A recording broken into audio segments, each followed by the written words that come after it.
ลยุทธ์สุดแปลกแต่ได้ผลตำรวจบราซิลแต่งคอสเพลย์แฝงตัวจับแก๊งลักโทรศัพท์ในงานเทศกาลเจ้าหน้าที่ตำรวจนอกเครื่องแบบในเมืองเซาเปาโลได้ใช้กลยุทธ์แฝงตัวสุดแปลกด้วยการแต่งกายเฮี้ยนแบบตัวละครชื่อดังเพื่อปฏิบัติการกวดล้างอาชญากรรมในระหว่างเทศกาลคาร์นิวัลที่มีประชาชนและนักท่องเที่ยวเข้าร่วมเป็นจำนวนหลายรายงานได้ระบุว่าตำรวจได้ปลอมตัวเป็นตัวละครจากการ์ตูนเรื่องดังเช่นสกูปปี้ดู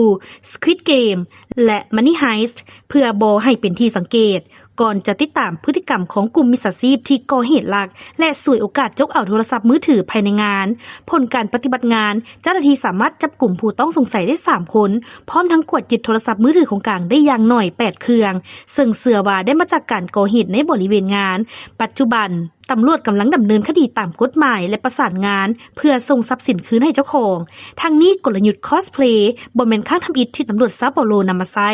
ก่อนหน้านี้เคยมีปฏิบัติการในลักษณะคล้ายคือกันและสามารถจับกลุ่มผู้กระทำผิดได้หลายคดีท่ามกลางเสียงย่องโย